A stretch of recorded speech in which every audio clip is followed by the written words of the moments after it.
Good afternoon, everybody. I hope everybody has enjoyed lunch.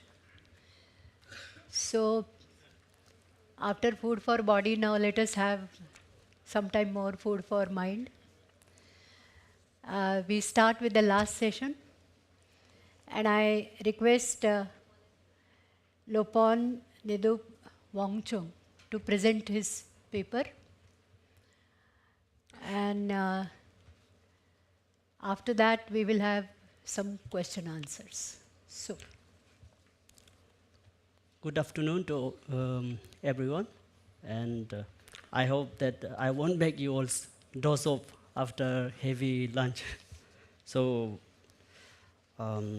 respected His Eminence Zamdong Rinpoche and Professor Shubhada Joshi, and all our distinguished expertise and scholars. So today's my topic is the you are the boss, you are the servant, exploring the psychology of Cittamātra, the mind-only school of Buddhism in the Nyingma tradition.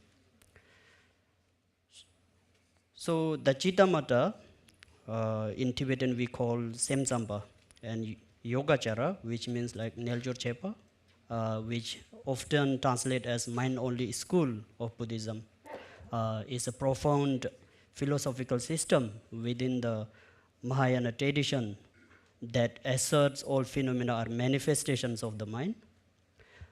In the Nyingma traditions of Tibetan Buddhism, Cittamātra teachings leads us into the broader framework of Dzogchen, which we loosely translate as great perfections or great completeness, offering a unique perspective on the nature of mind and reality.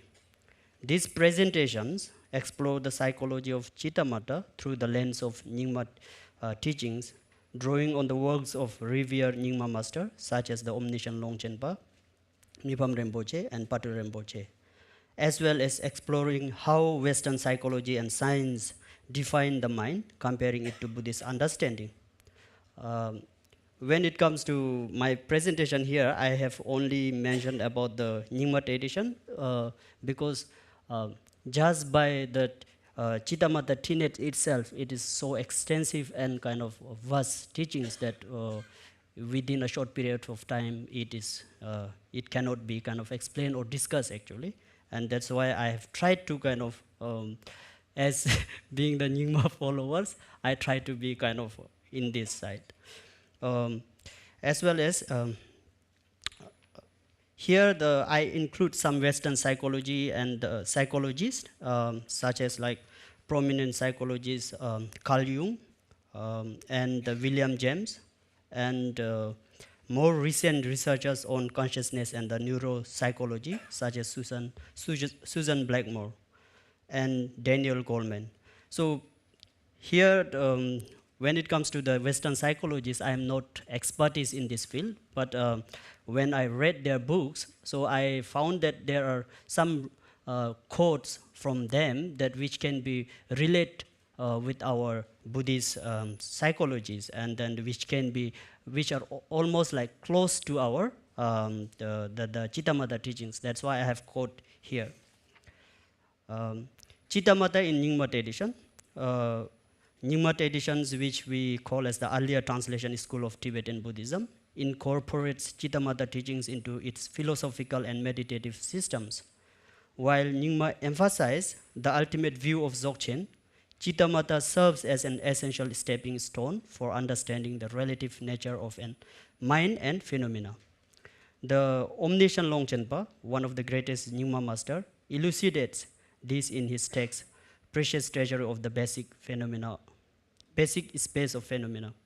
All phenomena are the play of the mind, appearing yet devoid of inherent existence.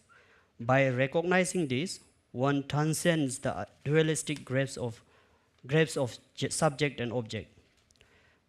This quote aligns with the Cittamātra view that external world is a projection of consciousness, a concept that Nyingma Master used to guide practitioners toward realizing the ultimate nature of mind.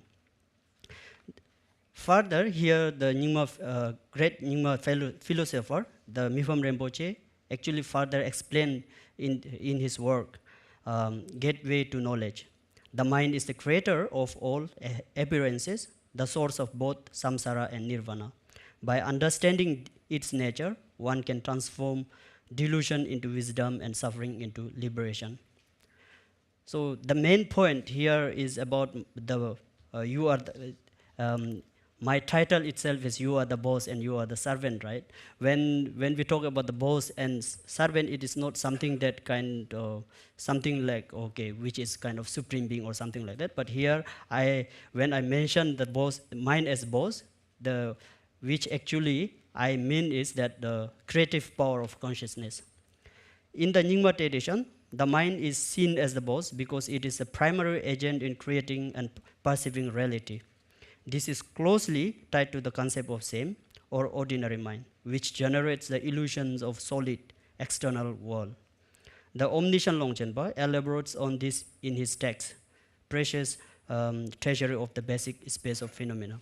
The mind is the creator of all worlds, the architect of both suffering and liberation. By understanding its nature, one realizes that all phenomena are like reflections in a mirror, vivid yet devoid of intrinsic reality. Therefore, both external and internal phenomena appear to the mind in the dreamlike manner. They have no true existence, but seems to exist in all their diversity to the deluded mind. These appearances arise from mistaken habitual tendency and do not truly exist as independent entities, but are perceived as real by the mind. Thus, the mind is the root of all phenomena. Things like mountain and other appearances, which seems impure to deluded minds, are constructed by the mind, though they are not the mind itself. Mipham Rinpoche adds, the mind is like an artist painting the world with the colors of delusion. It creates the appearances of samsara and nirvana, yet these are nothing but its own manifestation. This creative power of the mind is both the source of suffering and the key to liberation. By recognizing that all experiences are mind-made, practitioners can begin to dismantle the habitual patterns that perpetuate cyclic existence. As it is said, by simply taming this mind alone, all other things are tamed. Therefore, since the mind is the source of all phenomena and suffering, taming the mind should be our sole concern. The effort to bring the mind under control is the foundation of all dharma. In this context, from the Western perspective, Carl Jung, a foundational figure in Western psychology, describes a similar understanding of the mind's creative power. He writes, the psyche is the world's pivot. Not only is it the one great condition for the existence of a world at all, it is also an intervention in the existing world. Likewise, William James, a pioneer of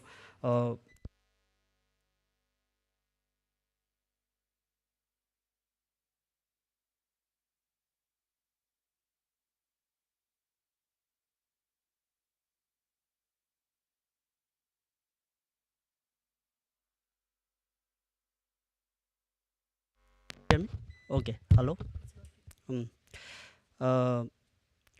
Again, the recent researchers, Susan Blackmore quote, the mind is not a thing but a process, a dynamic, ever-changing flow of experience, thoughts, and perception. The creative power of consciousness lies in its ability to simulate reality, to run off what-if scenarios in the mind before acting them out in the world. All these insights from Western psychologists align with the Cittamātra understanding that the mind is the architect of our experiential reality. Now second, the mind as a servant, the transformative potential of awareness. While the mind is the boss in creating reality, it is also the servant. In that, it can be trained and transformed. Pati Rinpoche, in his classic text, The Words of My Perfect Teacher, highlights the importance of taming the mind. The mind is like a wild horse. If left untamed, it runs amok. But through the practice of meditation, it becomes a servant of wisdom, leading us to the realizations of our nature. Mipham Rinpoche emphasized the transformative potentials of the mind in his beacon of certainty. The mind, though the source of delusion, is also the gateway to liberation. By training the mind through meditation, one can transform ignorance into wisdom and suffering into bliss. The omniscient Longchenpa said that the mind is like a mirror, reflecting all phenomena yet remaining untouched by them. By recognizing its nature, one can transcend the cycle of birth and death. In this context, it is very important to understand four terms actually. The four terms are like the grounds or basis of removal, the causal agents of removal, the result of removal, and the objects of removal. So here the ground or basis of removal is actually the Buddha element, or what we call as the Buddha nature, the essence, Nyingpo.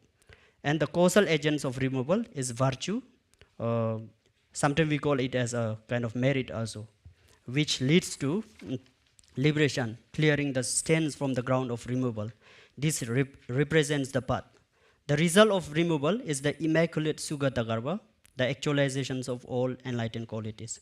The object of removal, or what must be removed, consists of the eight consciousness along with their habitual patterns, which are rooted in the universal grounds of various habitual tendencies. In the context of secret mantra, these four terms are called the ground of purifications, the agents or means of purifications, the results of purification, and the factors to be purified. While the terminology differs, the meanings remains the same. In this context too, the Western psychology also described the mind as something we can transform. Rick Hanson, in his research on neuroplasticity, highlights the brain's plasticity and capacity for change.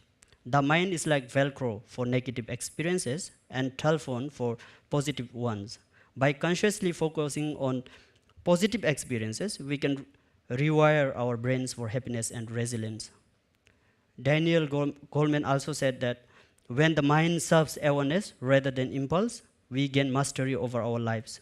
This is the alchemy of emotional intelligence.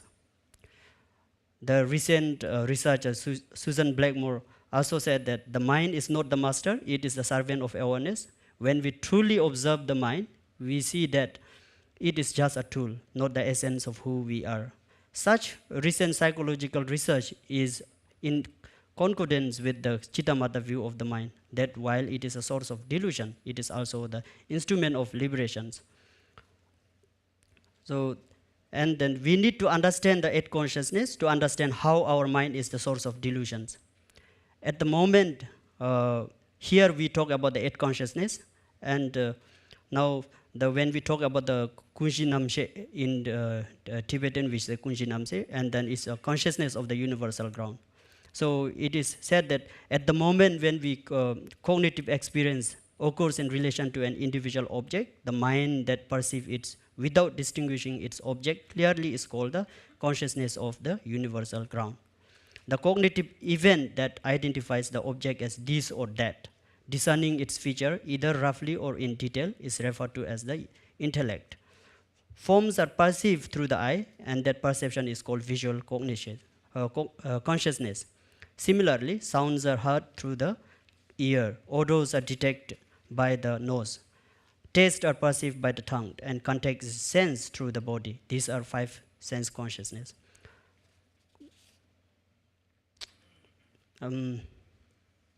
So I won't be reading all this, so I will move on to the next actually, the role of Cittamātra in Dzogchen practice. So the role of Cittamātra in Dzogchen is that while Cittamātra is provisional teachings, we consider that provisional teachings in the Nyingma tradition, it serves as a crucial foundation for the ultimate view of Dzogchen.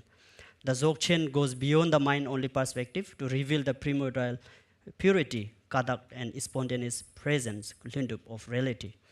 The omniscient Longchenpa explained in his precious treasury of basic space of phenomena.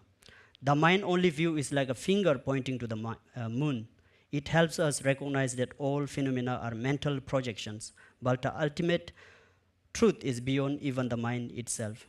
In Dzogchen practice, the insights of Cittamātra are used to deconstruct the illusions of a solid self and world, paving the way for the direct realizations of the nature of mind. Mipham Rinpoche elaborates on this in his Gateway to Knowledge. The mind-only teaching is a skillful means to lead practitioners to the realizations of the ultimate nature of reality. By understanding that all phenomena are mind-made, one can transcend the dualistic view and realize the unity of appearance and emptiness. The psychology of Cittamātra is not limited to meditation, but extends to everyday life. By understanding that our experiences are mind-made, we can cultivate greater mindfulness and emotional resilience. Mipham Rinpoche advised, when you encounter difficulties, remember that they are like dreams, appearing vividly yet lacking inherent reality. By seeing them as mental projections, you can transform adversity into the path of awakening. In a world that often urges us to suppress or avoid difficult emotions, mindfulness invites us to turn toward them with courage.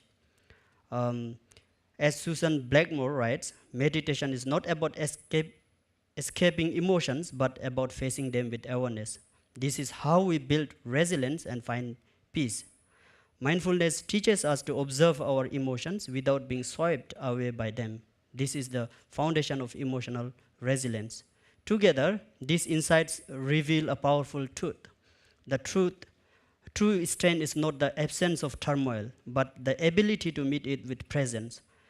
Such an approach empowers practitioners to take responsibility for their mental states and use them as opportunities for growth and realizations. Pati Rinpoche offers practice guidance on integrating Cittamātra teachings into daily life in his seminal work. The mind is the source of all happiness and suffering. By training the mind through mindfulness and compassion, one can transform even the most challenging circumstances into opportunities for spiritual growth. Turning toward our challenges, deliberate awareness does not just ease suffering, but reveals the hidden gifts within it. Our freedoms lies not in avoiding our pain, but in meeting it with clear-eye presence. As Susan Blackmore profoundly observed, awareness is the light that dispels the darkness of suffering. When we bring awareness to our pain, we transform it into wisdom. Daniel Goleman also said that when we observe our mental fabrications, anger, envy, fear, without buying into them, they lose their grip. This is the heart of self-mastery. This synthesis of ancient wisdom and contemporary psychology reveals that freedom lies not in controlling external circumstances, but in mastering our engagement with the mind's creations. In conclusion, the Cittamātra teachings, as interpreted within the Nyingma traditions, offer a profound psychological framework for understanding the mind's dual role as both boss and servant. By recognizing the mind's creative power and transformative potential, practitioners can dismantle the illusions of samsara and realize the ultimate nature of reality. These integrations of Cittamātra into Nyingma philosophy and practice highlights the enduring relevance of these teachings for both personal and spiritual development. The insights of Nyingma masters, such as the omniscient Longchenpa, Mipham Rinpoche, and Pati Rinpoche, combined with perspective from Western psychology and science, provide a rich and nuanced understanding of the mind's role in shaping our experience of reality. Thank you.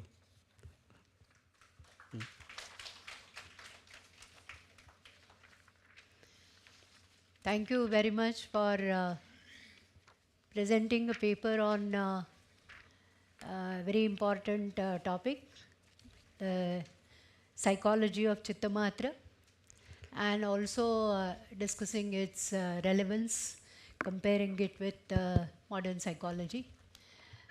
The paper is open for discussion, question answers.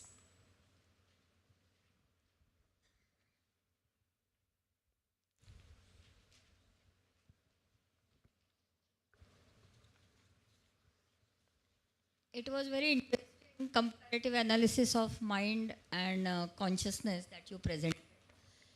while referring to all the Western scholars that you were mentioning from psychology or psychoanalysis, a thought just came to my mind that in philosophy of mind also, if you can refer to the scholars like Gilbert Ryle, it will give a different dimension to your comparative study. Because Ryle does not discuss about mind in a metaphysical sense, but he connects it to a very different understanding, behavior aspect of human personality, and he gave behavioral analysis of mind. So if possible, just refer to Concept of Mind by Gilbert Ryle, and I'm sure it will give you some new avenue for comparison. Thank you very much. Thank you for the information. So actually, I'm looking forward to study those also. But even yesterday's, right, when our scholars are giving their presentation here, so they were almost all of them kind of present their papers in Sanskrit. So I was really inspired to learn Sanskrit also actually. So that gives me kind of what to say that the interest in learning Sanskrit. So thank you for your information. So I will try to learn those things. Okay.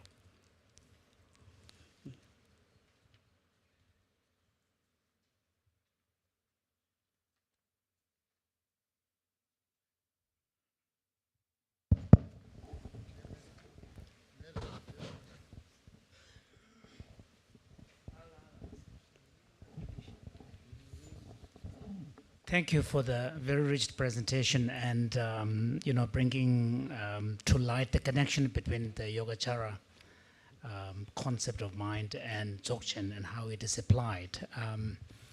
But one point I wanted to ask you is, if you look at the key points you're making, one is the mind as a creator of our world, source of suffering as well as a source for liberation.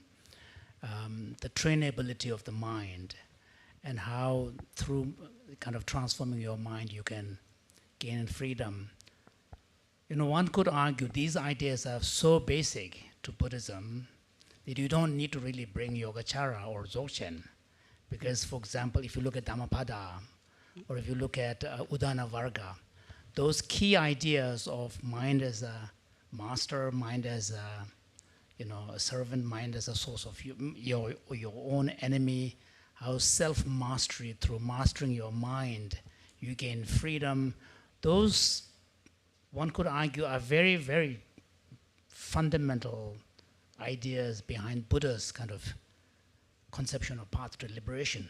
So what is that specific Yogacara dimension that you see as having a key role in Dzogchen's understanding of mind? So here in Cittamātra, so we said like the ultimate is actually the kind of mind, right? We believe that.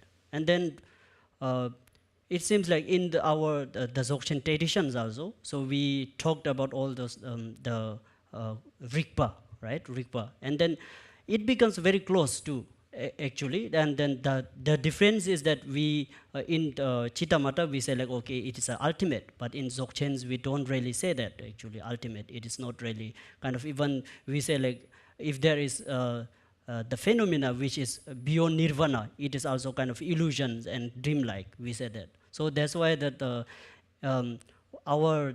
teachers and our Khenpos told us that when they give us teaching, so they said like, okay, the Cittamātra seems to be like kind of very close to the kind of the way that Dzogchen teachings explain actually. So that's why I have tried to bring that. Okay. Okay.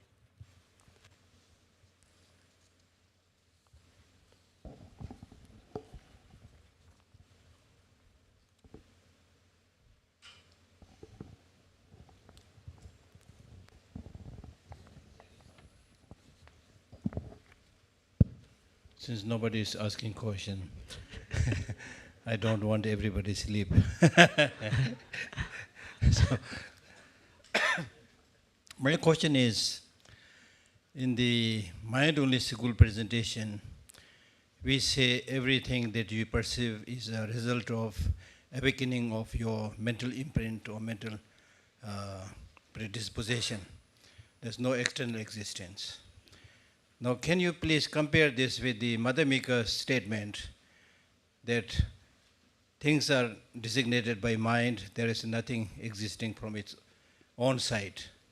So can you make some differences in subtlety of these two philosophical presentations? Because in the Buddhist tradition, normally we say the Madhyamika view is much higher than the Cittamātra view. So can you elaborate a little bit comparing these two views?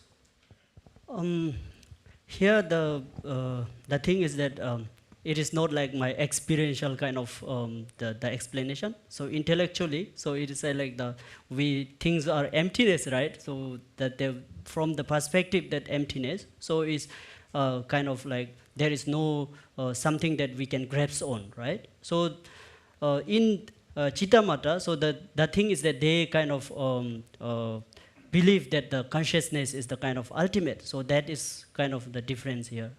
So.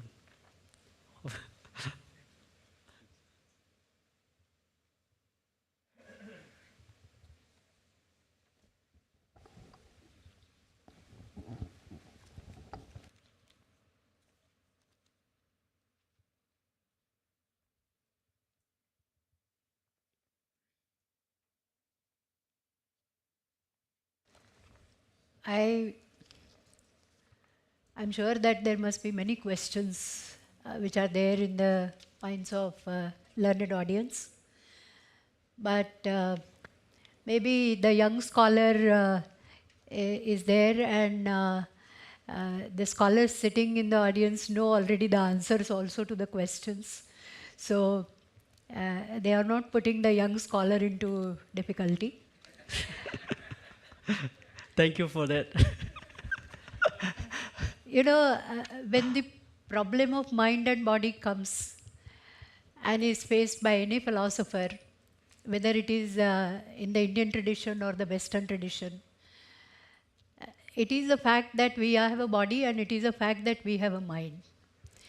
And it is a fact that we experience sometimes the difference between, and we also experience the unity between the mind and body. You know, we have some scratch on the body, we immediately experience and then we exclaim in sorrow. So was that a mind's response? The question comes to us. So it's a tricky question. What is the relation between mind and body? And right from Descartes onwards in the Western philosophy, philosophers are struggling to find the answer.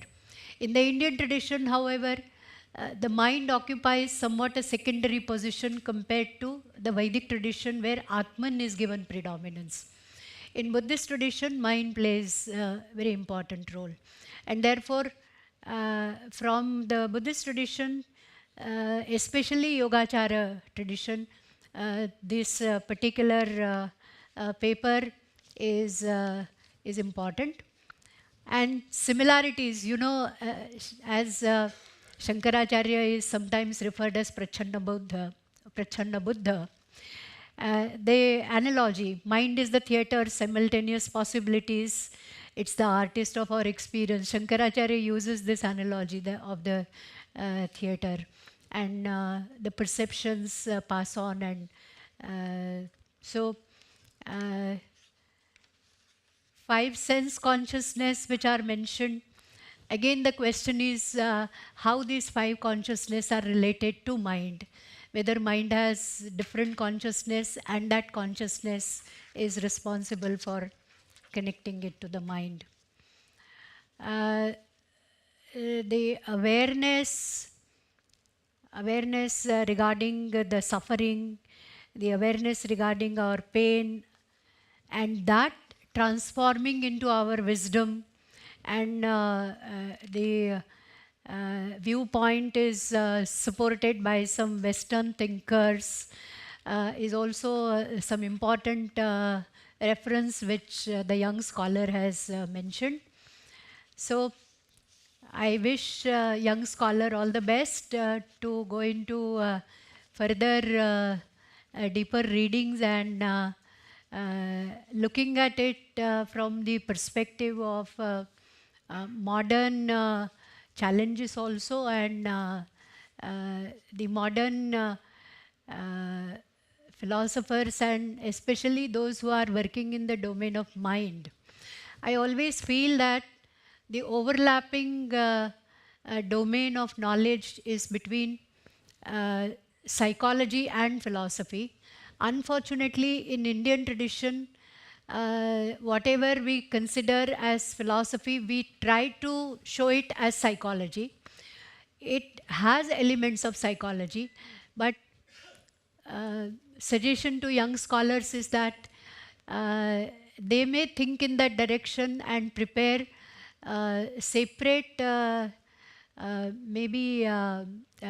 separate topic discussions opening that what is the line between psychology and philosophy, and why is it that Indian philosophy tends to incline towards psychology. Actually, it is more inclination towards the Atman if we refer to Upanishads. It is not Atman, but it is definitely doesn't stop at Manas, even if we refer to the Buddhist tradition, which never would use the word Atman. So, such important areas need to be looked into. You know, we were preparing a paper on consciousness, we were preparing a paper on philosophy of mind for our MA students, and all that we were bombarded with the information and the writings by the Western scholars. And I made an appeal to my colleagues that please let us go all to the library and find out what is the Indian input for these particular topics and these particular subjects. And since this Institute of Tibetan Studies has very, very close ties with the Indian inherited knowledge systems, I'm sure that with the library which you have, you know, you have a fantastic library, which any university would like to have such a library. So with such ancient texts and the knowledge to understand and decode such an ancient text is here. Addressing the modern areas where Indian contribution has not come to the forefront will be a very, very important contribution to the heritage. And I'm sure that you all will agree that if it comes from institute like Tibetan Studies, our ties between India and Tibet will be still stronger, because it is the domain of knowledge which creates the bonds which remain forever. They don't die. The political ties may die, they may regenerate, but the ties with knowledge, they are forever. And we all are experiencing it. So let us hope to work in that direction. Maybe my colleagues from Mumbai University, though I'm retired, I still can have a dialogue with my colleagues in the department. Will be able to, because we are teaching a paper on consciousness studies and we are facing this particular problem, that how to gather and construct this whole thing in a proper perspective. So my colleagues in the Department of Philosophy will also collaborate with such projects. Thank you very much for allowing me to be here in the chair for a very thought-provoking field of upcoming combination of philosophy and psychology, and where a lot can be contributed by not only the Buddhist tradition, but the Buddhist tradition, the Jaina tradition, the Vedantic tradition. And I mean Vedantic tradition, not only Advaita Vedanta, but also Nyaya Vaisheshika and all of the other schools which call themselves as the Vedic tradition. So thank you very much for allowing me to chair this particular session. Now it's my job. I would like to thank, I'll continue, no? No?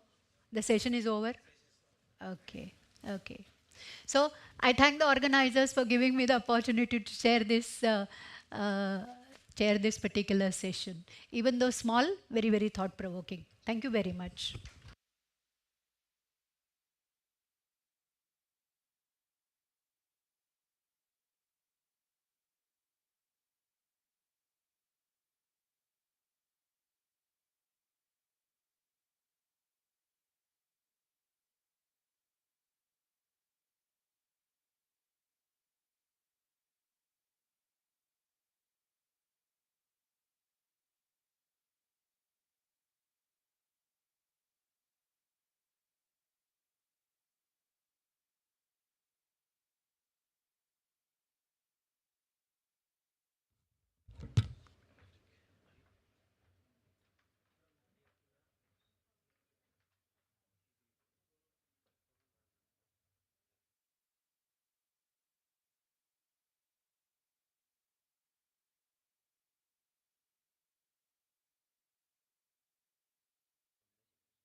participation. Still participation.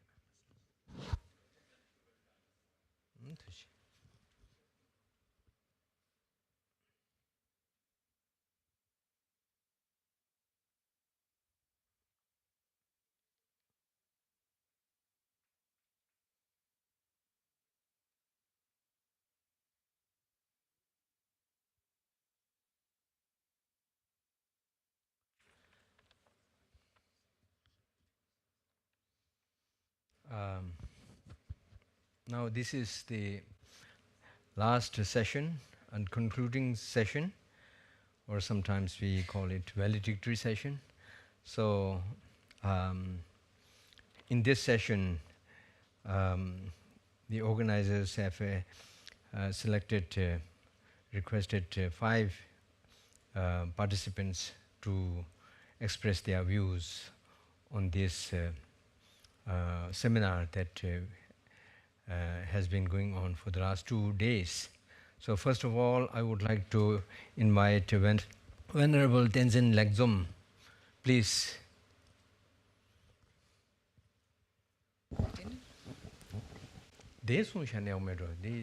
Podium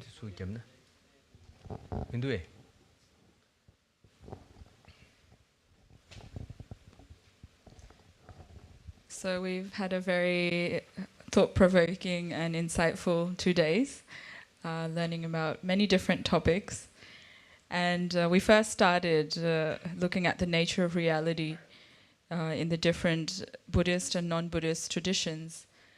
And then we moved on to looking at pramana. We know that in ancient India there was this very rich tradition of different philosophical schools having discussions and trying to understand what is the real essence of pramana. And then we moved towards contemplation and its application today. And for myself personally, it has been very, very insightful and very rich conference to come to learn more about Vedanta, Samkhya, Mimamsaka, Yogacara, Jain, and other Buddhist traditions as well. And one of our scholars here was just joking earlier that maybe next time we should look at the brain activity results of not just between Yogacara and Madhyamika, but maybe even between the different traditions as well, philosophical traditions. And usually when I've been looking at the different non-Buddhist schools and the different ancient Indian tenet systems, it has been just through books, right?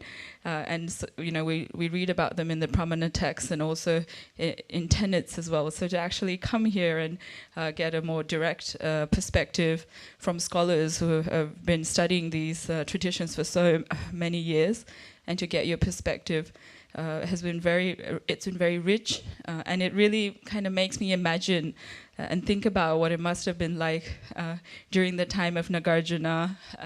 And we're very close to the Nalanda Mahavihara here, so it makes me imagine what it must have been like, and we're putting the seeds for those kind of discussions and debate and interactions here during this conference as well to come about in the future.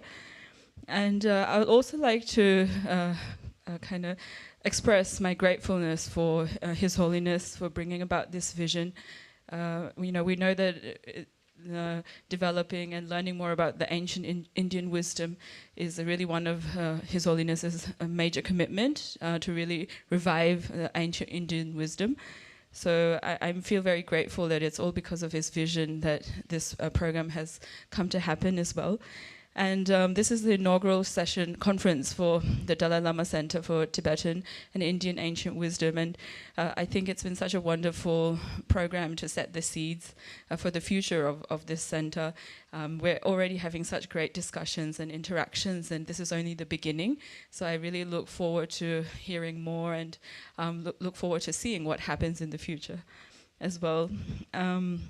And then lastly, I just want to, a reminder for myself and maybe something for you all to think about as well, that I think some of our scholars here spoke about this earlier, that whatever we do learn in terms of philosophy, we should also try to put it into practice as well.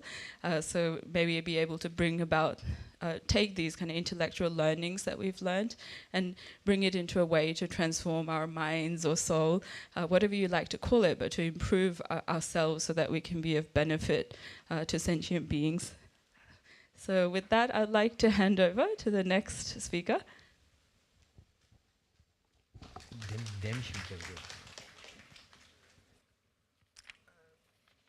Now I would like to request Professor Nataraju Adaras Balleji.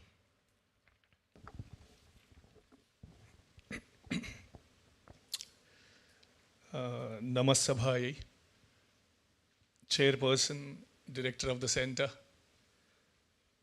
distinguished guests, last couple of days have been very enriching in terms of thought-provoking sessions, good papers.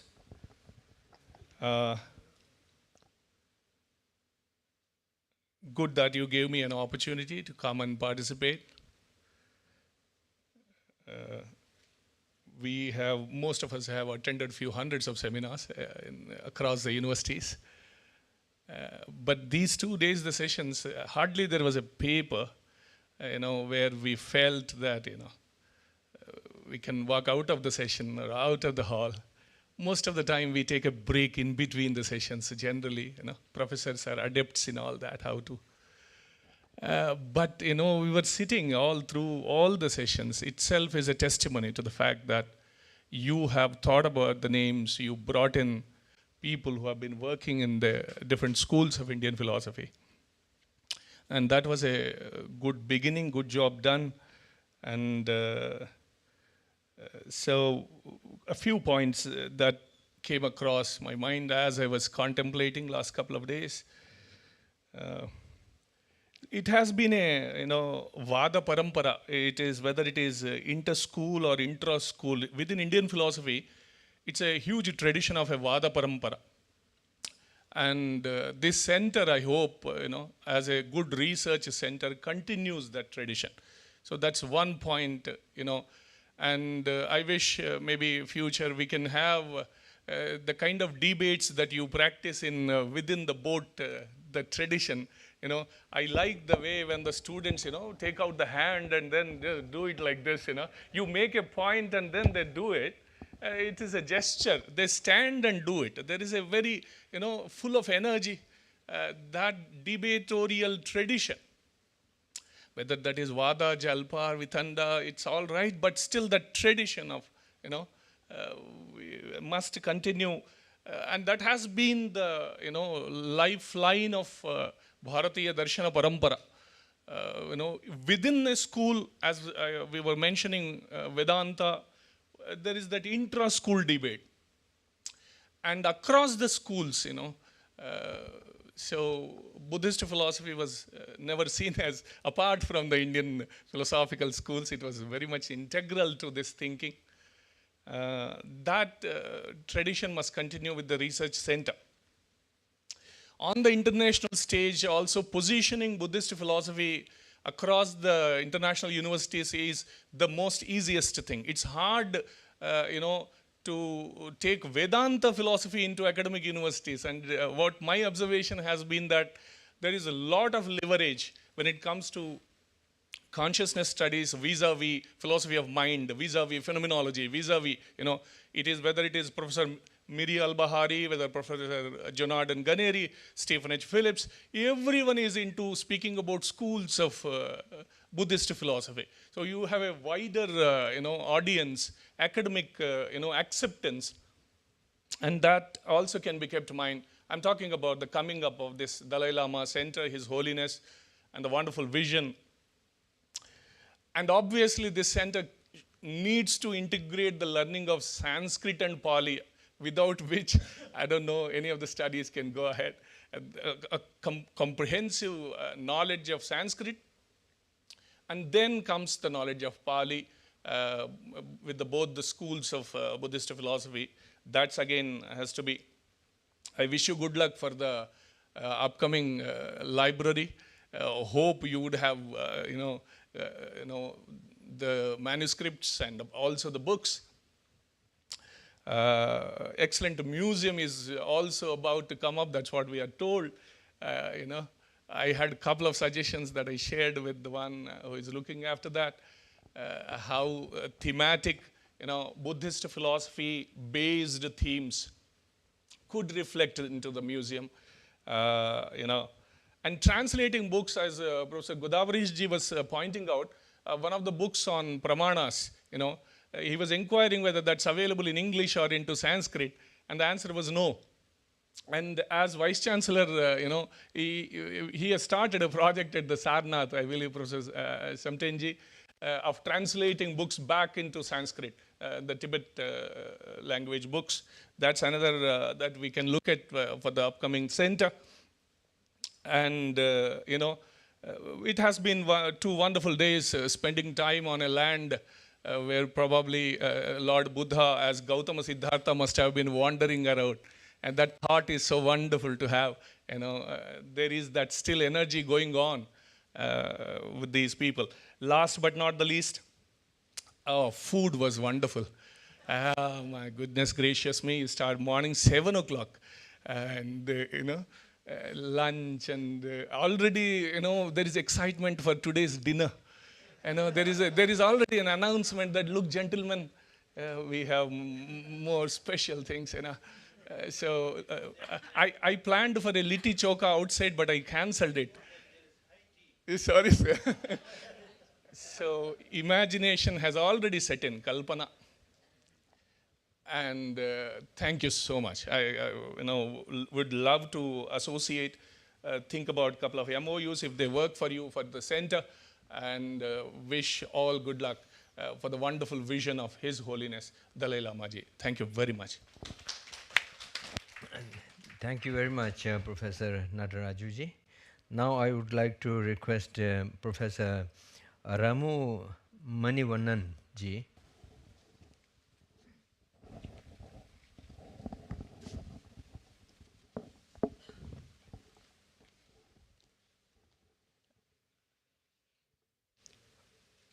I wish to offer my humble respects at the lotus feet of His Holiness Dalai Lama. And I also would like to express my gratitude and respects to my Guru and teacher, Venerable Samdong Rinpoche. And this last 2 days, and still we are in the second day of this unique but very significant conference of the ancient wisdom, Tibetan ancient wisdom and the Indian tradition. I would like to take from the 3 questions posed by Venerable Samdong Rinpoche and the connectivity to this conference. I look at the questions not only for the present, today, or yesterday and today, but also for the years to come. When I say the years to come, the significance of this institution, the relevance of this institution is about how it can remain relevant with the knowledge that it is able to generate and apply to the reality. This question of this, in fact, the thematic classification of this conference is excellent in terms of nature of reality, the pramana, and as well as the psychology and its application. When Professor Shubhada mentioned about why philosophy is more it's more closer to the psychology, I always ask this question, why is it not closer to politics? Why is it not closer to sociology as well? And that's where the reality of the human societies and the human existence itself rests. So with these questions, I do feel like the questions like consciousness, mind, and knowledge, I strongly believe, and I also practice, both in observation in my personal life, as well as walking along this path, the consciousness of the birds, the animals, the plants, the humans, and the nature. I think somewhere along the way that we also communicate our consciousness, integrate the consciousness of all these elements in the universe. And how realistic we are about integrating this awareness of the, for instance, when we are talking about this consciousness of human consciousness, we talk in philosophy more about human consciousness. But there is a consciousness to the birds, there's a consciousness to the plant, there's a consciousness to the animals. And they are equally or probably more influential, more interactive with the world and with us. So this reciprocation with the existence, I think this is what distinguishes even about, if I may say so, with the little knowledge that Buddha's, the 6 years of wandering, and then the identification of the 49 days in Bodhgaya, of the wandering for 6 years and the identification. This identification is very important. And this, the most important message I would like to take from here is the identification of this institution with the outer world. This is one important thing. And another thing is that, like, there's a very fascinating note that has been shared by this, the proceedings in this house is that, like the neuroscience and meditation, we have to be futuristic. We have to be with the past. We have to be in the present. We also have to be with the future. I think the neuroscience, I have followed this meditation and the neuroscience for quite some time. That I understand that, like, even the astronauts would go into the space, and they do observe with the meditation and the training in practice of breathing exercises and meditation. It has had a great impact. There are a lot of references to this point that I'm making with the Scientific American. Over a few decades they have been doing this research. I want this institution to follow that as a futuristic thing. By remembering the history, by going with the history, we also have to travel into the future. So that's the connection. The harmony exists between this, the past, present, and the future. And one other aspect is that about when we are talking about the Tibetan and the ancient Indian wisdom, I also would like to say in a very humble way is that this, in the Indian wisdom, with all my respects for the Sanskrit and the knowledge system of the Tibetan, Sanskrit and other knowledge, there are many traditions in this country.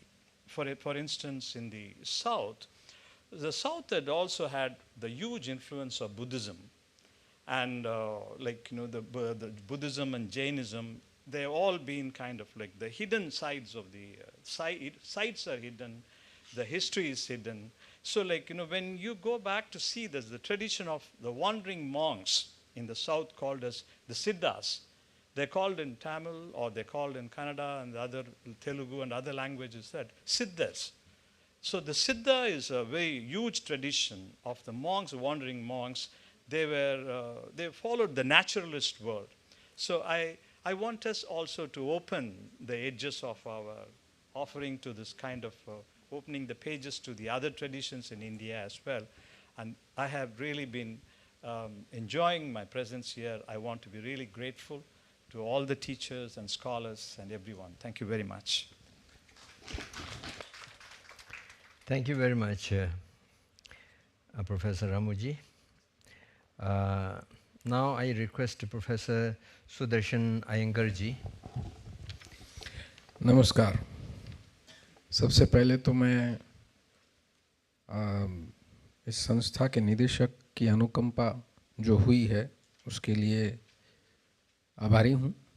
Hindi में बोल रहा हूँ क्योंकि किसी को तो हिंदी में भी बोलना चाहिए.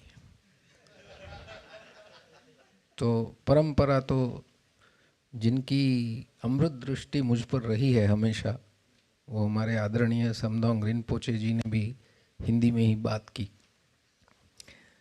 तो मेरे लिए एक तरह से बहुत ही नया है. मैं फ़िलॉसफ़ी का विद्यार्थी नहीं रहा हूँ. फ़िलॉसफ़ी में मेरी कोई दखल नहीं है, पर चीज़ों को मैं जोड़ पाया कि यहाँ की जो 7 थीम है उसमें सबसे जो पहला जो विषय था कि क्या ये हम कर सकते हैं, इसकी ज़रूरत है, जो इसका टॉपिक है कि भाई आज की दुनिया में इन दर्शनों की प्रस्तुतता या रेलेवेंस क्या है. और जैसे जैसे मैं चर्चाएं सुनता गया वैसे वैसे मुझे लगा कि बुद्धि के स्तर पर बहुत ज़्यादा ज़रूरत है और समझ में आ रहा है कि किस तरह से स्वानुशासन जो है किए बिना ये हो नहीं सकता। इसीलिए मुझे लगा कि ये बात हमको ज़्यादा गहराई तक जानी चाहिए। परम पावन जी का जीवन का चौथा कार्य ये बता रहे हैं वो कि मुझे ये दुनिया तक पहुंचाना है इस विजडम को।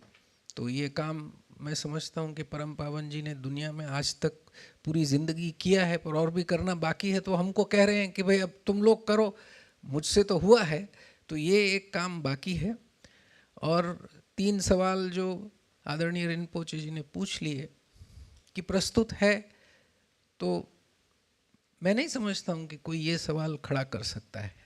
वो इसीलिए प्रस्तुत है क्योंकि दुनिया और मानवता जिस ओर जा रही है उसके पास एक बड़ा खतरा ये है कि उसको मैं अर्थशास्त्र का विद्यार्थी हूँ, इसीलिए मैं कहता हूँ कि टेक्नो इकोनॉमिक डिटर्मिनिज्म जो है वो इतना खतरनाक है कि आप सबको पकड़ लेगा।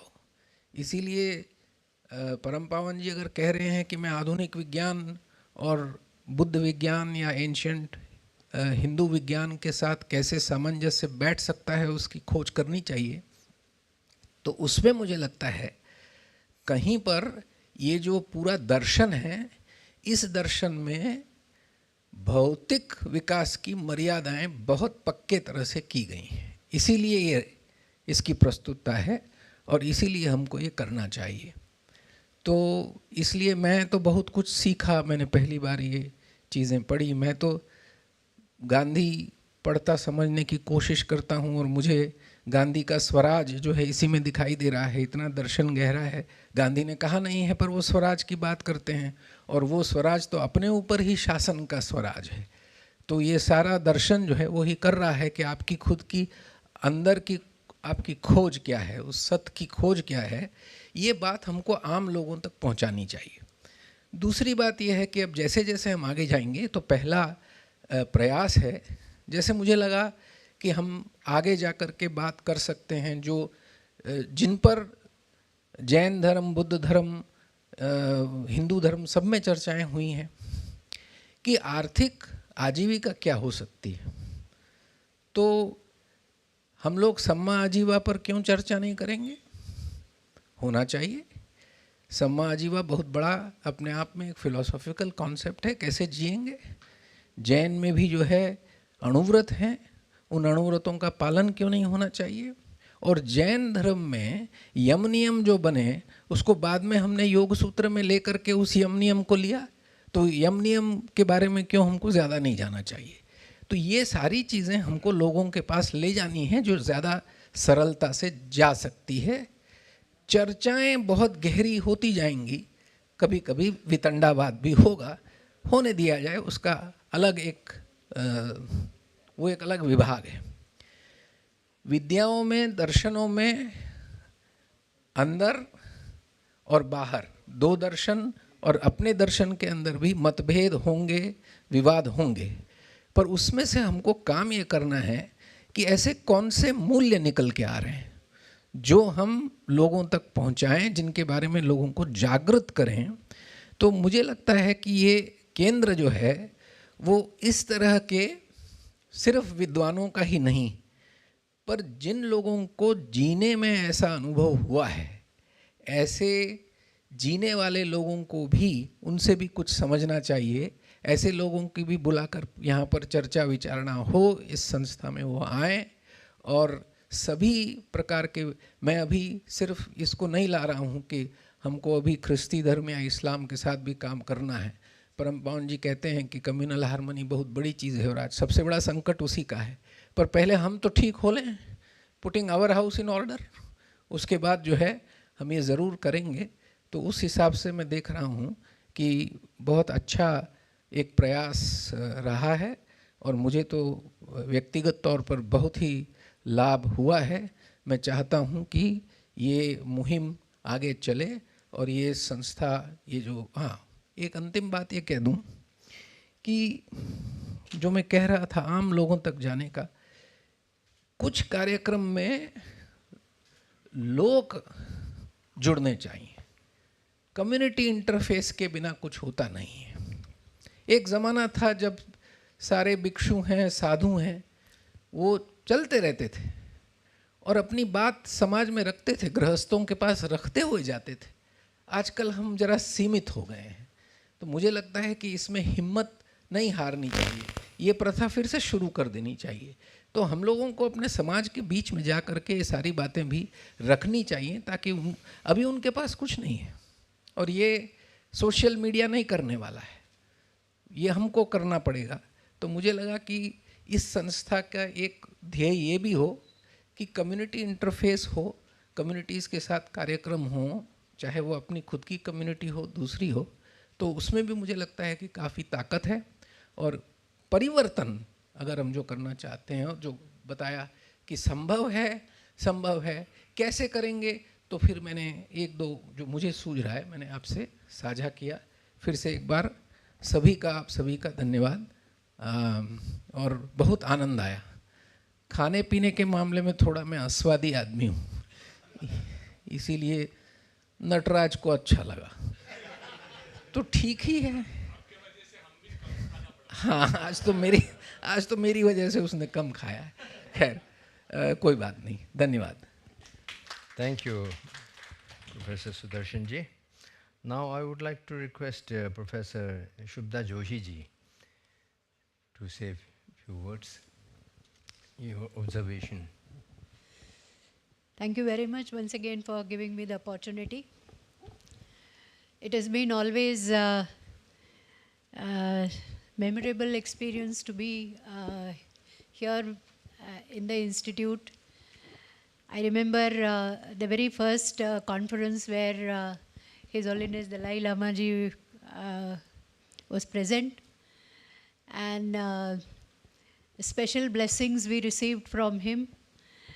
He appreciated the presentation, and then the association continued. The association continued even during COVID period online, because this center was very much concerned with value education program, and we had some meetings for value education. And I still consider that value education plays a very important role in the entire educational system. It is not just educating means transforming outwardly, transforming economically. It doesn't mean that we have to have a very prosperous society. Yes, we have to have a prosperous society, but at the same time, the outer development also should go hand in hand with the inner development, which is nowadays called a soft power. So we in India have a very rich tradition of soft power, variety of soft power, and it is for not only for centuries but maybe for millenniums together. We are working in that direction, where transforming human persons into maybe the divine personalities, the divine characters. And soft power, it means that it is a radical change, it is a parivartan. We are faced with a problem, then we are applying praxis, variety of praxis. And the word praxis means that it is not just a practice which brings change overtly, but it means that it is a change from within, and it is as good as liberation. And therefore, Indian philosophies, they play a very vital role in bringing such transformations. We have been saying that we are center of culture, but these days our young generation is becoming more fact-centric and science-centric. There is nothing wrong in becoming fact-centric and science-centric, having inclination towards all outer developments, but at the same time, I think the time also has come to tell our young generation that also what is very important is the inner development along with the outer development. And that is why in our philosophy department we started many such courses like yoga, like Preksha Dhyana in Jaina philosophy, like Vipassana in Buddhist philosophy. And we were telling our students that it is not just information which we receive through education, but it is the formation of the character which is very important part of education. And therefore I think such efforts are very, very important, and especially those who have specialization in modern sciences, technology and all other such important areas, they also are into it, and they are contributing a lot, telling people that the inner development also is very important, that carries more impact rather than a philosophy teacher telling that the inner development carries more importance, because the audience may feel the philosophy professor doesn't know what is the importance of the outer development. So one who is working in the area where outer development is also contributed, and also is telling that, well, now meditate, now sit quiet, now concentrate, think of whatever is the way meditation, that is important. So soft power plays a very important role, and science and technology can be better used for betterment of humanity and not for destruction, once all these are also given some orientation into soft power. Thank you very much. Thank you very much, Professor Joshi ji. Now I have been asked to give some remarks at the end. So, respected Most Venerable Professor Samten Rinpoche, respected the Director of the Center, Khyentse Trashitsing Rinpoche, and the distinguished scholars. We have, as the scholars have shared their views, we have been having for the last 2 days deliberation on various areas. And I think the way this seminar has been designed is very aptly designed, and also its coordination has been very successful. We talked about different philosophical schools, almost covering all the philosophical schools, except some of the branches. Otherwise, the major philosophical schools are all covered.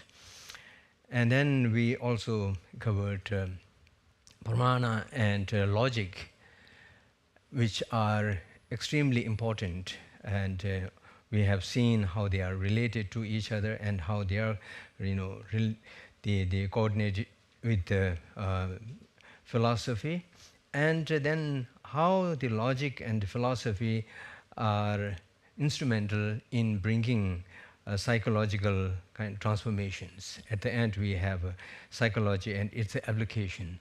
So the application of science of mind that is very much in practice in Buddhist tradition and Indian tradition in general.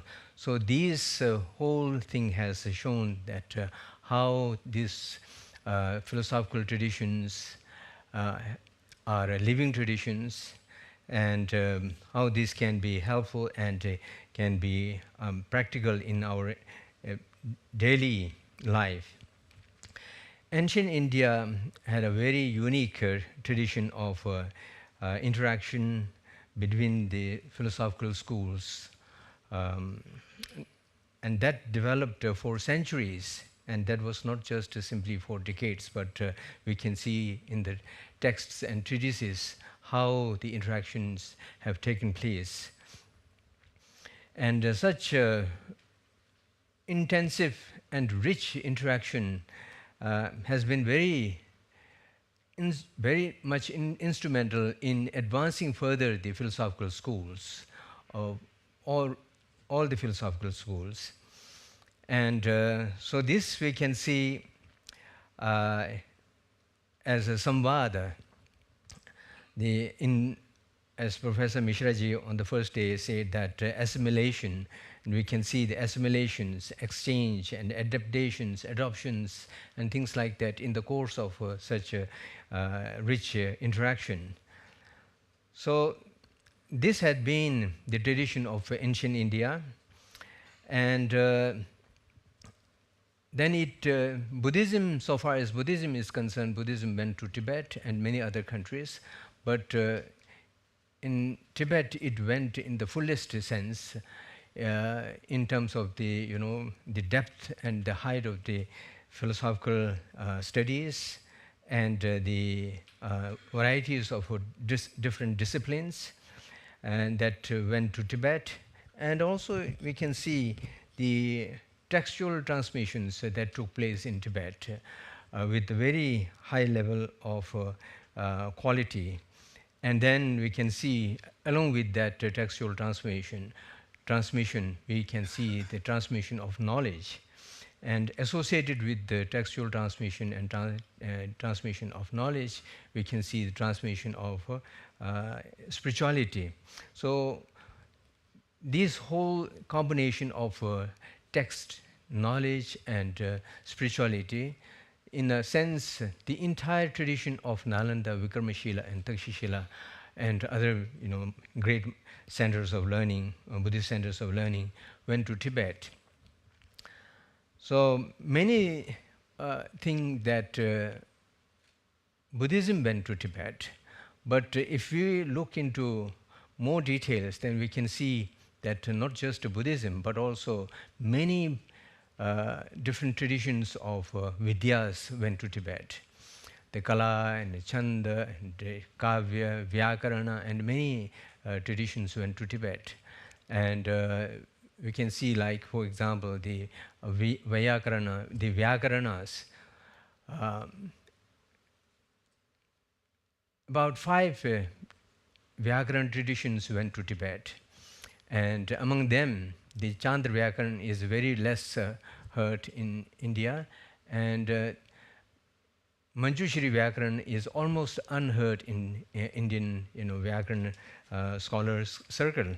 So these are not only brought to Tibet, but they are translated into Tibetan language and they are taught in various monastic institutions. So these, as I was referring to the very rich interaction of the tradition of interaction that we call Samvada, the Central Institute of Higher Tibetan Studies, way back in 2007-8, we started a project calling Revival of the ancient Indian tradition of Samvada. So we requested His Holiness to inaugurate that, and we started that, and in which we invited scholars from Vedanta, Vaisheshika, Nyaya, and Mimamsa, and Jaina, and of course, Buddhist scholars. So His Holiness, in the inaugural speech, he said that we have had very intensive and rich interaction among ourselves for centuries in India, which enriched all the philosophical schools. But now we have in front of us new challenges not in the sense of antagonistic perspective, but new challenges to explore, that new questions are brought in front of us from science and Western philosophy. So these are the areas that we should contemplate and we should face and we should try to explore in these areas. So this is what His Holiness said on that occasion. So when we look into the Indian civilization, we can see that dharma, artha, kama, moksha, the entire Indian civilization and all the philosophical schools are founded on this principle of, dharma, artha, kama, moksha principles. If we see, then the dharma and moksha, these are the two major things, and the artha and the kama. So the tatra artha kamo tu abhyodaya and then nitanta shreyasa nishreyasaha. So artha kama are the abhyodaya, but when it comes to the artha and kama simply associated with this ehik jivana, in this life, then it is no more associated with the dharma. But when it is induced or driven by dharma, then it is abhyudaya, not only with the higher status of this life in genuine sense, and also high status abhyudaya in the next life as well. But when the artha, kama are all driven by dharma, then this can become instrumental for moksha. So therefore, the moksha is a kind of element, that aspect that all the philosophical schools cover in India. And then we had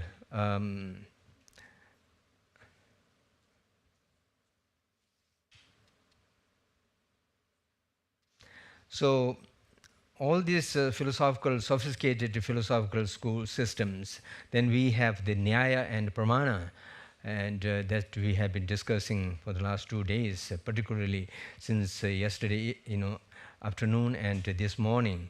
Many of the presentations, most of the presentations were on Nyaya and Pramana.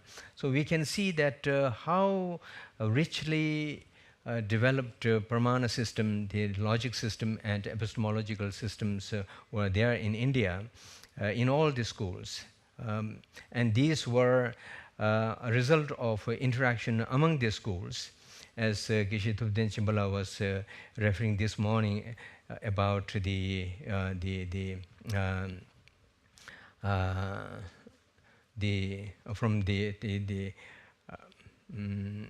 Puru Mimamsa and his response to Buddhism and things like that. So we have still lots of areas to address and work further in collaboration with the scholars of different schools. So Nyaya and Pramana, when we look at it, for the physical world, we see that many scientific instruments were needed to be developed to see the micro level physical objects. They developed microscopic instruments, and to see the far away distant objects, they developed space telescopes like the latest ones, James Webb telescopes and things like that. So these are the extension of our faculties. Similarly, to look into our tattva jnana, inner world, and also to look into the nature of reality, we need to have a further extension of our faculties, that is through logic and epistemology. And logic is primarily developed to cultivate or to generate pramana, authentic cognition. So these are the systems that Indian traditions developed in India for the proper realization or cognition of the subtle objects, and particularly the tattvic objects.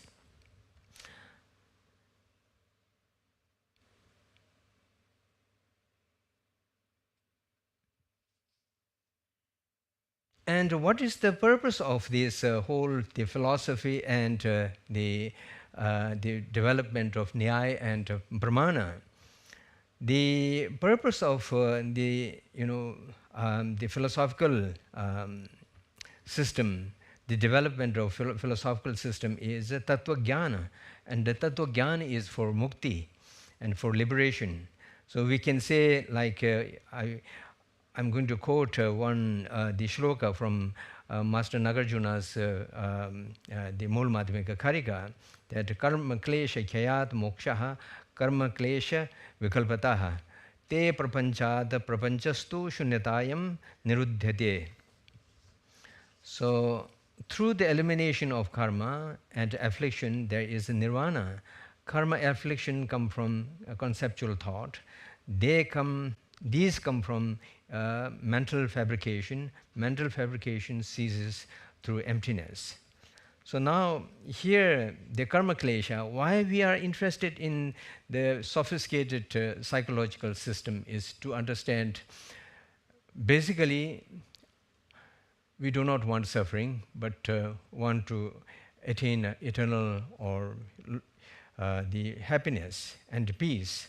So for that we need to understand our mental system and how this the afflictive mental mind and the destructive mind can be reduced, can be minimized, can be eliminated. These can be eliminated through the training of mind and by eliminating the destructive mind through the realization of Tattva-jnana. So we have in our Indian system, the analysis of atom is found in most of the philosophical schools, but our analysis of the atom and understanding the reality of atom is not to just simply confined to seek the knowledge about atom itself, but our purpose of understanding the atom is to understand the world, how we perceive the object, how we perceive the material object.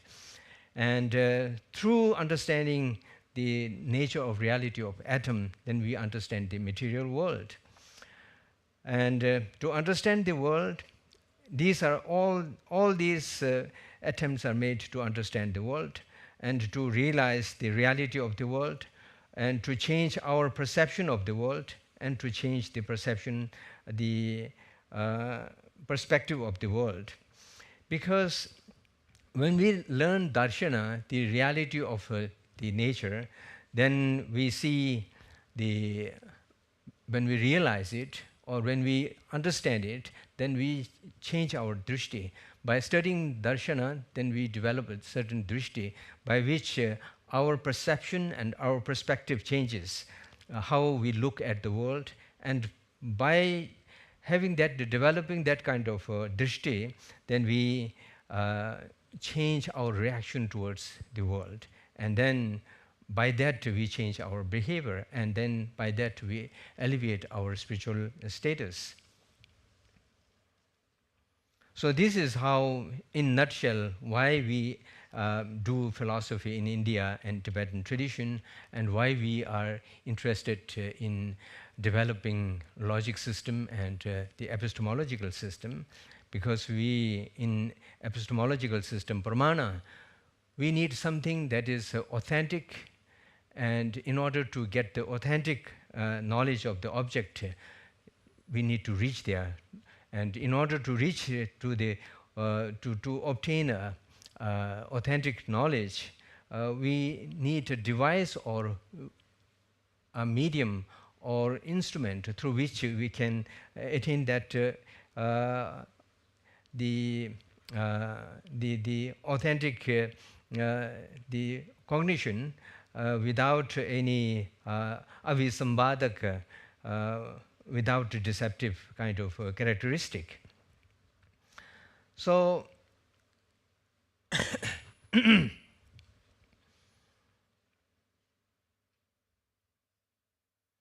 so this is how, what we have been discussing for the last 2 days, and all the scholars have deliberated very meticulously, and we are very happy that all the papers and the presentations have very well presented and very thoughtfully presented, and very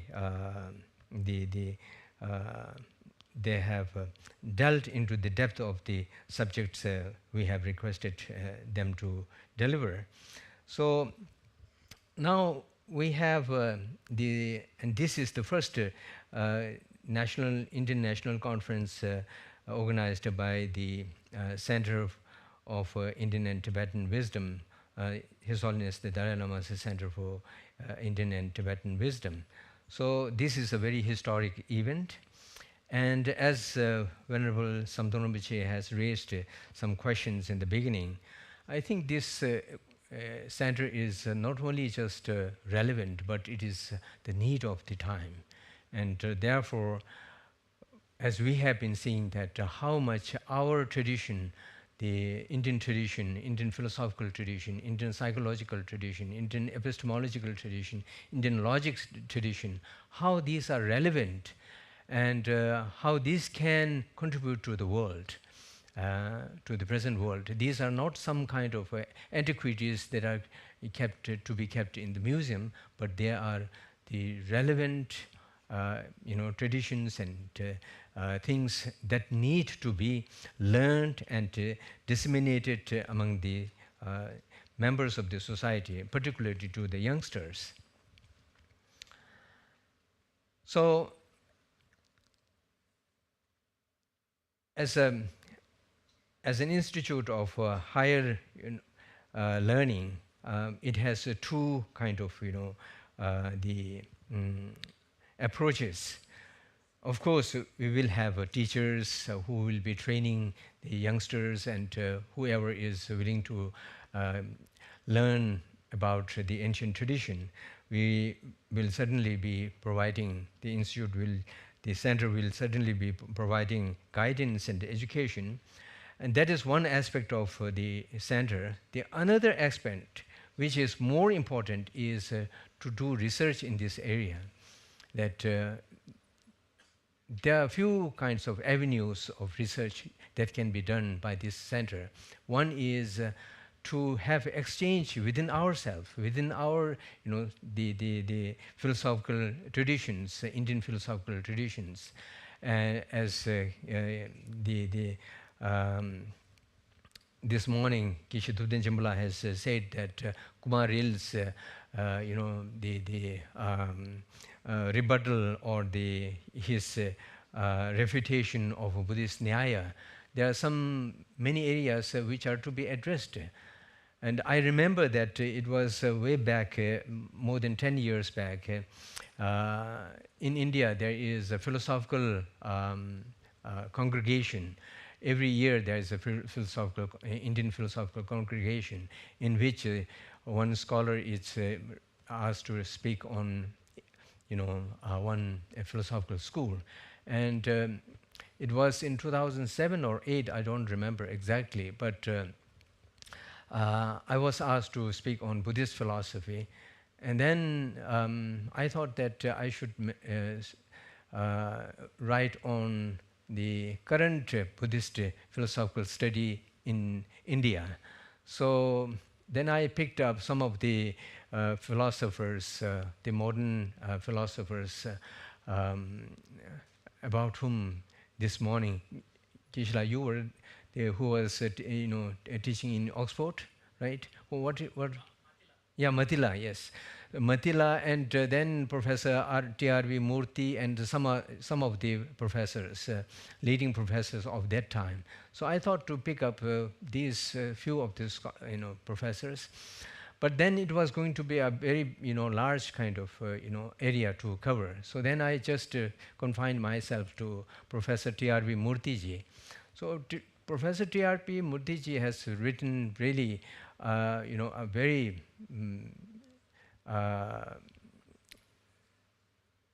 very important book on central philosophy of Buddhism, and that became very popular in the West and was studied almost in all the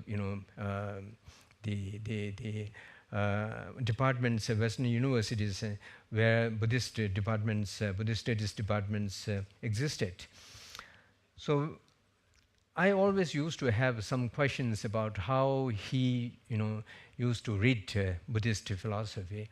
And then I again went through the book and then found that everything was so nicely presented, except one thing that I found, that when it comes to the nature of the emptiness, reality, or the tattva, then he refers it as some kind of absolute entity, the emptiness as absolute entity.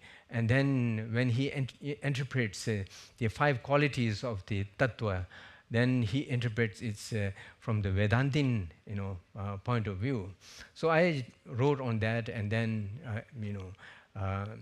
deliberated on that topic.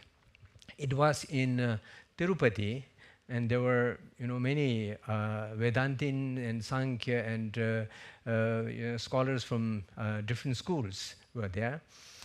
After I finished the talk, then some of the scholars came to me, particularly with some young scholars, and they said that we are very happy that you wrote, you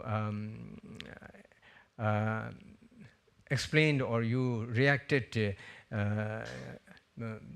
on Professor Murthy's the book, his philosophy and his idea about the emptiness. Otherwise, we were thinking that emptiness and Brahma Tattva are same, because he has narrated in a very similar manner. So today we are very happy that to know that these are 2 very different kind of the tattvas that are explained. The Buddhism and the Madhyamika has a very different the approach of tattva and tattva jnana, whereas Vedantin has a very different approach to tattva and tattva jnana. So this is so like that we can have interaction within ourselves, within the Indian philosophical school. We can we can revive this rich tradition of interaction. As Professor Joshi ji was speaking, we had a number of the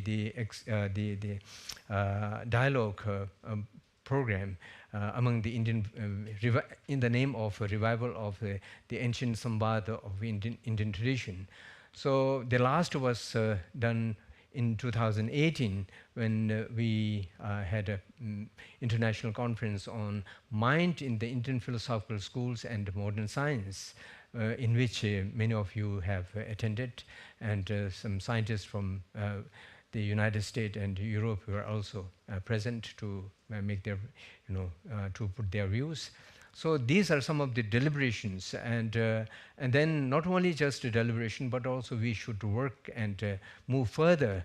And so now our ancient interaction and the samvada went well, and also as a result we can see the rich philosophical traditions. And now we have in front of us, as His Holiness has mentioned, that we have in front of us science and Western philosophy. So we should include them also in our course of interaction, and see that how the wisdom of humanity can be advanced further. So the higher institutes must be looking forward to how we can advance the frontiers of the knowledge system, and then how we can, through that, how we can bring more kind of understanding in our society, and then make our the members of the society more rich in terms of their knowledge, and then how these such knowledges can be practiced and transform their life. And transformation is the final kind of goal of such deliberations. So therefore, it should not be just confined to the knowledge system, but also there should be, as we have done in the conference, 2-day conference, how this can be brought to the level of a transformation. This should be brought in the school, this should be brought in among the youngsters, and this should be brought in economy, politics, and many other areas, so that we can bring some changes, positive changes in the society. So, and so, the center can provide a platform for samvada of ancient, the schools, as well as the various modern disciplines, including science.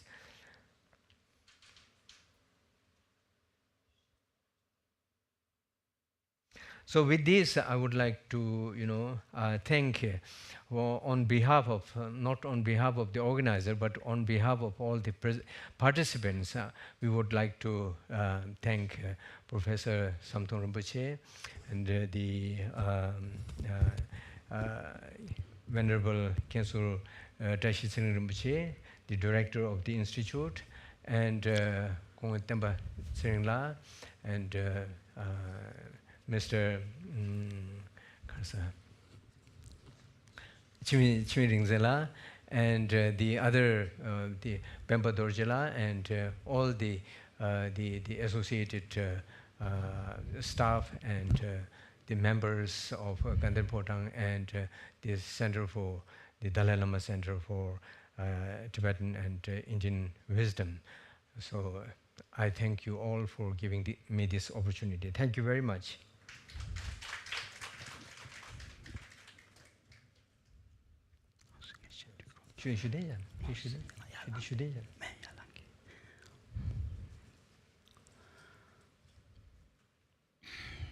Thank you. On behalf of the Dalai Lama Centre for Tibetan and Indian Ancient Wisdom and all the staffs, I would like to say thank you from my bottom of my heart, all the participants. These 2 days, events, and also the people who participated. When we first,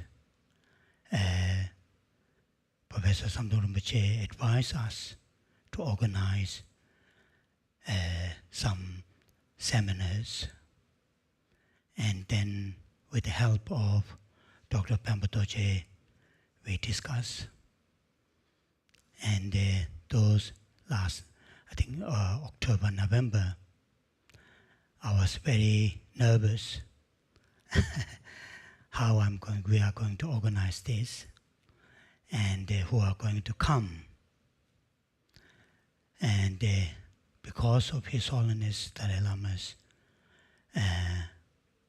blessings, and also Professor Samten Rinpoche's guidance, and your dedication, these last 2 days' activities are extremely meaningful, useful, and helpful for the humanity, I think, in the future, and also for these centers to move forward, particularly from the main activities from this center will be providing education. And the subject that we have, papers that you have read and discussed, are very, very profound and rich. And for thousands of years, many great thinkers, realized beings, practitioners have, went through again and again and again. And through this genuine,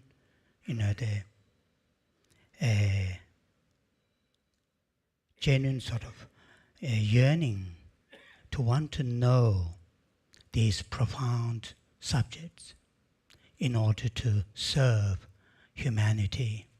I think that is their main sort of goal, to serve the humanity, not just intellectually rich their mind, not just intellectually to have dialogue between two different schools of thoughts, but through that to serve the humanity. And the center that which is now developing physically, as well as we are slowly developing the education materials and so forth. Our yesterday's and today's, these topics are extremely,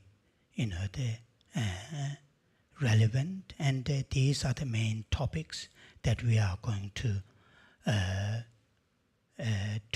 share with the people who come to the center.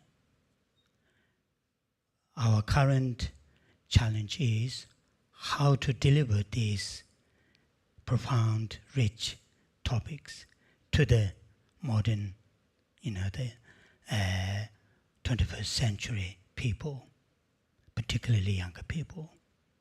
How to make more relevant to these topics to the 21st century people.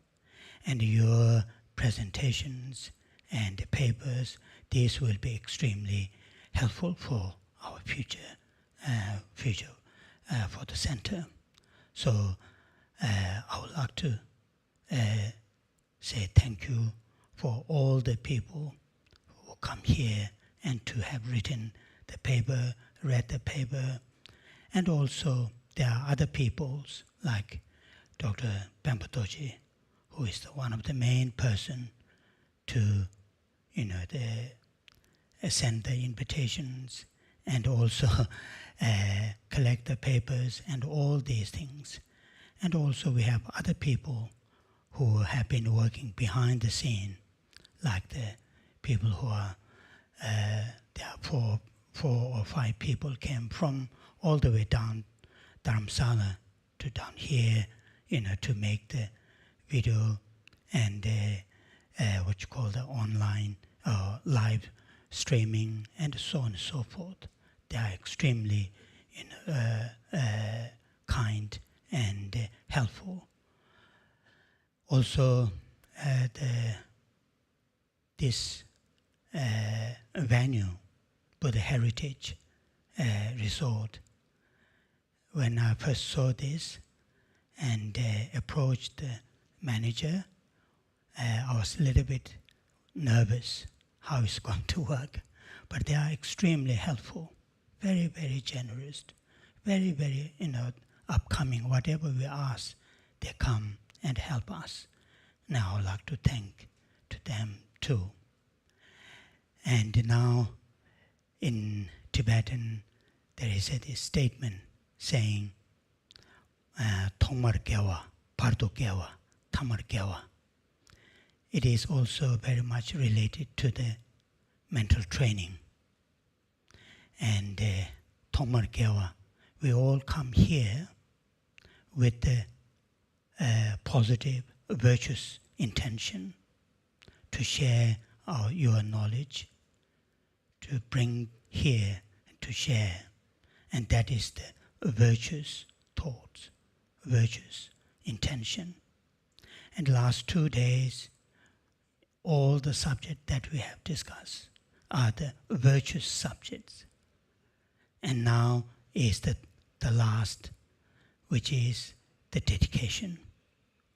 And all your hard works, and some of you come from long distance, all your hard works and coming here and participating, these are the virtuous activities, and all these virtuous activities bring together, collect together, we will dedicate to first and foremost for the peaceful world, which is currently really needed.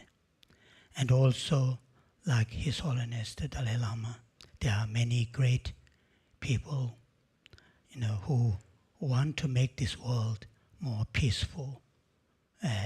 All those great teachers have a long life, and their wishes to be fulfilled. And then,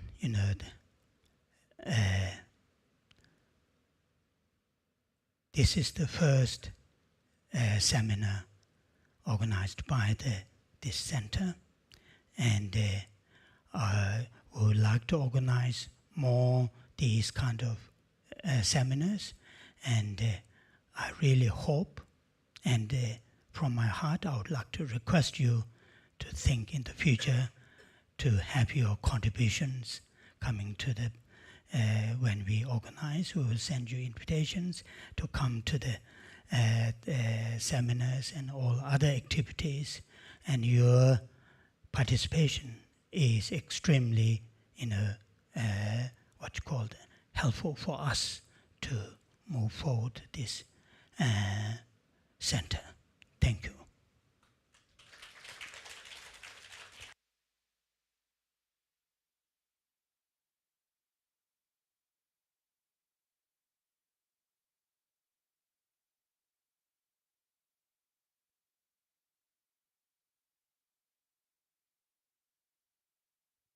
Thank you very much. So now we have a refreshment over there. So I request all the participants to have a refreshment. Then we proceed to the hotel. Thank you so much.